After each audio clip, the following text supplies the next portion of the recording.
Hello అండి. అందరికీ నమస్కారం. ఈ సంవత్సరం 2026, 28, 27 సంవత్సరంలో డిగ్రీ ఎవరైనా జాయిన్ అవుదాం అనుకున్న వాళ్ళకైతే కొన్ని ఇంపార్టెంట్ సూచికలు and important document list and fee remembers గురించి అయితే చాలా మందికి చాలా డౌట్లు ఉన్నాయి కదా! సో, ఈ సంవత్సరం నుంచి అయితే కొత్తగా రూల్స్ అయితే చేంజ్ చేయడం అయితే జరిగింది.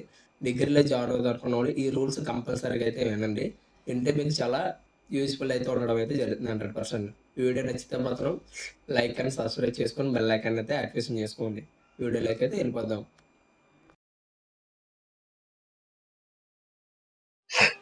అందరికీ నమస్కారం అండి. సో ఈ రోజు అయితే టాపిక్ గురించి అయితే మీకు ముందుగా అయితే చెప్పడం అయితే జరిగింది. సో ఇందులో ఫీజు రిమెంబర్స్ కొత్త రూల్స్ ఏంటంటే 10వ తరగతి మెమో ఉన్నట్టు ఆధార్ కార్డ్ లో కూడా సేమ్ ఉన్న పేరు ఎలా ఉందో సేమ్ ఒకేలాగా ఉండాలి. లేకపోతే ఫీజు రిమెంబర్స్ అయితే ఓల్డ్ అవ్వడం అయితే జరిగింది. ఇప్పుడు వరకు కూడా ఎవరైనా 10th class mark list Aadhaar card ఒకలాగా లేకపోతే మీరు ఆధార్ సెంటర్కి వెళ్ళి అయితే దయచేసి అప్డేట్ చేయించుకోండి. First point. అండ్ రెండో పాయింట్ ఏంటంటే మొన్నటిదాకా అయితే అటెండెన్స్ ఏదో సమాజంగా అదే అయిపోయేది. కానీ ఈ సంవత్సరం నుంచి ఏంటంటే బయోమెట్రిక్ కంపల్సరీగా అయితే ఆధార్ డేటాబేస్ ప్రకారంగా విద్యార్థి డేటా మ్యాచ్ అయి ఉండాలి. బయోమెట్రిక్ అయితే సేమ్ ఆధార్ అండ్ కాలేజీల అటెండెన్స్ కూడా మూడిట్లకి కలిపే చూస్తారు. ఇది ఒకటి. అండ్ నెక్స్ట్ థర్డ్ పాయింట్ వచ్చేసి ఆధార్ కార్డుకి మొబైల్ నెంబర్ లింక్ అయితే ఉండాలి కంపల్సరీగా పడుతుంది. అండ్ నెక్స్ట్ వచ్చేసి 4వ పాయింట్ వచ్చేసి విద్యార్థి బ్యాంక్ ఖాతాకు ఆధార్ లింక్ అయి ఉండాలి. మీరు ఆధార్ కార్డ్తో బ్యాంక్ అకౌంట్ ఓపెన్ చేసుకుంటారు కాబట్టి పర్లేదు. జాయింట్ అకౌంట్ కాకుండా ఓన్లీ స్టూడెంట్స్ మాత్రమే కనీసం ప్రతి గణాంకంలో కనీసం 20% అటెండెన్స్ అయితే ఉండాలి కంపల్సరీగా. ఇది మాత్రం చూసుకోండి. అంటే 30 రోజులకి కంపల్సరీగా 20 రోజులు అయితే అటెండెన్స్ అయితే ఉండడం అయితే జరుగుతుంది. ఇది ఉదాహరణకి చెప్పాను నేను. తర్వాత ఏంటంటే అవసరమైన సర్టిఫికెట్ల గురించి అయితే మీకు ఆల్రెడీ చెప్పుకుంటూ వచ్చాను. అయినా కానీ మరి ఒకసారి చెప్తాను. 10వ తరగతి మార్క్ లిస్ట్ కంపల్సరీగా ఉండాలి. అండ్ మెమో 10వ తరగతి లాంగ్ మెమో రాకపోతే షార్ట్ మెమో ఉంటుంది, అదైనా సరిపోతుంది. అండ్ నెక్స్ట్ వచ్చేసి ఇంటర్ మార్కులు మెమో జిరాక్స్ కాపీ అయినా సరిపోతుంది. అండ్ ఇంటర్మీడియట్ టీసీ అయితే ఉండాలి. అండ్ స్టడీ సర్టిఫికేట్ అయితే కూడా ఉండాలి. అండ్ 6th నుంచి 10th దాకా స్టడీ కూడా ఉండాలని చెప్పేసి చాలా సార్లు చెప్పాను మీకు. అండ్ విద్యార్థి తల్లిదండ్రులది ఆధార్ కార్డుల కాపీలు అయితే ఉండాలి.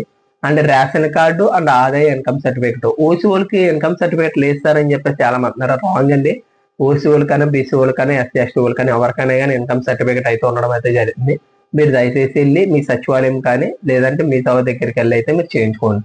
అండ్ ఓసీ అభ్యర్థులు అయితే ఈడబ్ల్యూఎస్ సర్టిఫికేట్ ఉంటే 10% రిజర్వేషన్ అయితే ఉండడం అయితే జరిగింది. అండ్ ఓసీ విద్యార్థులకి క్యాస్ట్ అవసరం లేదని చెప్పేసి అన్నారు. మీరైతే క్యాస్ట్ సర్టిఫికేట్ ఉంటుంది, అది కూడా కావాలనుకుంటే మీరు తీసుకోవచ్చు. అది కూడా అయితే తీసుకోండి, ప్రాబ్లం అయితే లేదు. అండ్ బీసీ ఎస్సీ ఎస్టీ వరకు అయితే క్యాస్ట్ సర్టిఫికేట్ కంపల్సరీగా మ్యాండేటరీగా అయితే ఇవ్వాల్సి వస్తుంది. అండ్ పాస్పోర్ట్ ఫోటోస్ అయితే 2 ఉండాలి. And mail ID and mobile number అయితే కంపల్సరీగా ఉండాలి. ఇది ఆల్రెడీ ఫస్ట్ నుంచి కూడా చెప్పుకుంటూ వస్తున్నాం. అండ్ ముఖ్యమైన చూసుకులు ఏంటంటే ఆల్రెడీ ఇందాక పైన చెప్పినట్టే చెప్పాను ఫీజు రిమెంబర్స్ గురించి. అందులో ఏంటంటే ఇక్కడ చూడండి, ముఖ్యమైన చూసుకోవాలి. 10వ తరగతి మార్కుల జాబితాలో మరియు విద్యార్థి యొక్క పేరు ఆధార్ కార్డుకు అండ్ రేషన్ కార్డుకు కాస్త భిన్నంగా ఉంటే అది సరి చేయించుకోవాలని చెప్పేసి ముందుగా చెప్పడం అయితే జరిగింది. అండ్ మీరు ఇచ్చిన మొబైల్ నెంబర్కి అది మీ దగ్గర విద్యార్థి ఆ మొబైల్ ఫోన్ వాడేలాగా చూసుకోండి. ఎందుకంటే ఓటీపీ లాంటి కొంతమంది తల్లిదండ్రులు చదువుకునే వాళ్ళు ఉంటారు, చదువుకున్న వాళ్ళు ఉంటారు. సో వాళ్ళు బిజీ పనులు ఉన్నప్పుడు కూడా వాళ్ళకి చెప్పడం కష్టకరంగా ఉంటుంది కాబట్టి మీ మొబైల్ నెంబర్ రిజిస్ట్రేషన్ చేసుకోండి. అడ్మిషన్ సమయంలో అయితే మీరు ఈమెయిల్ ఐడి అయితే యాక్టివ్గా ఉన్న mail ID and phone number అయితే ఇవ్వండి. లేదనుకుంటే మీకు రేపొద్దున్న సీట్ వచ్చినా రాకపోయినా కానీ ఎలా ఏంటని తెలియాలంటే కంపల్సరీగా అయితే అయితే ఉండాలి. ఈ వీడియో మీకు నచ్చినట్లయితే మీ ఫ్రెండ్స్కి మీ ఫ్యామిలీ మెంబర్స్కి డిగ్రీ జాయిన్ అవుదాం అనుకున్న అందరి ఫ్రెండ్స్కి అయితే ఈ వీడియో అయితే షేర్ చేయండి. ఇప్పుడు వారికి ఛానల్ ఎవరైనా సబ్స్క్రైబ్ చేసుకోకపోతే సబ్స్క్రైబ్ చేసుకొని బెల్ ఐకాన్ అయితే యాక్టివేషన్ చేసుకోండి. ఇంకా ఇలాంటి మరిన్ని కొత్త వీడియోస్ అయితే చేయడం అయితే జరుగుతుంది. అండ్ డిగ్రీ కోర్సు కూడా ఎలా చేయాలి అంటే ఏ గ్రూప్ ఉంటుందో కూడా చెప్పడం అయితే జరుగుతుంది మీకు. థ్యాంక్ యూ ఫర్ వాచింగ్ అండి.